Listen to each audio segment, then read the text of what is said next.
Bonjour tout le monde, bienvenue pour une nouvelle vidéo de trucs techniques. Aujourd'hui, on va se concentrer sur les passes et sur les tirs. Alors pour les passes, c'est des passes au mur, tout simplement. Alors on se prend une cible, donc moi ici c'est entre les deux lignes jaunes. Et puis ce qu'on fait, c'est en une touche, on envoie le ballon sur notre cible pour qu'il nous revienne. Si vous avez vu l'autre vidéo, vous remarquez que la distance est beaucoup plus grande.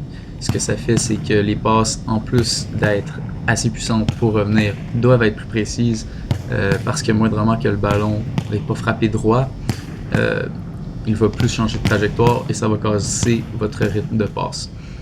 Alors ça, c'est vraiment un exercice où on touche beaucoup le ballon.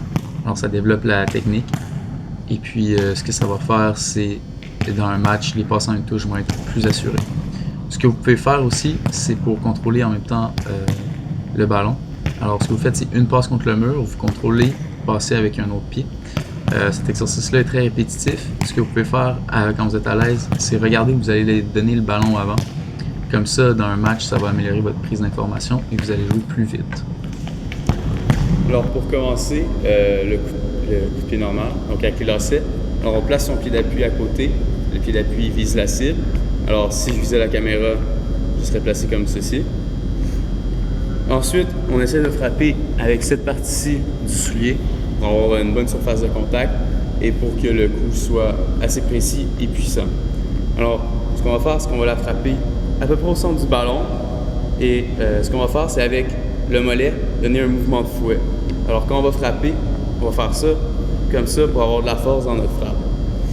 Alors, ça va donner à peu près ceci.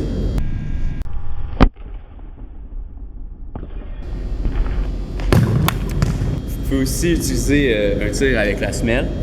Celui-là, utilisez-le soit pour surprendre le gardien, soit quand vous n'avez pas assez de temps pour armer votre frappe. Le ballon va partir assez vite, mais il va être un peu moins précis que la frappe avec les lacets. Alors, le pied d'appui reste le même et on frappe avec la pointe du soulier environ le centre du ballon. Alors, ça va donner à peu près ça.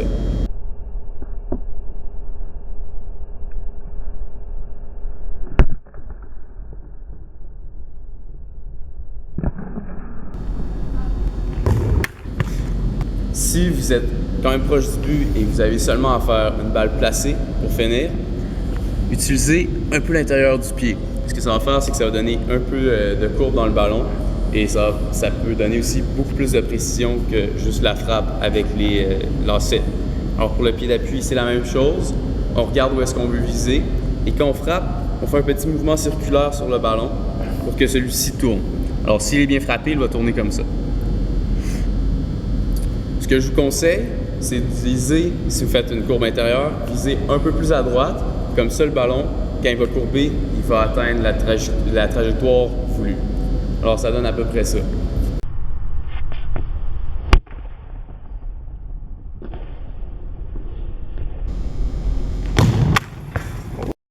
Avoir une bonne technique de frappe avec les lacets va vous permettre d'avoir de bonnes demi-volées.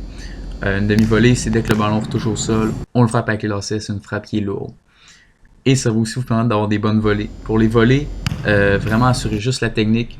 Le ballon va aller dans la trajectoire tout seul, pas besoin de mettre vraiment beaucoup de force.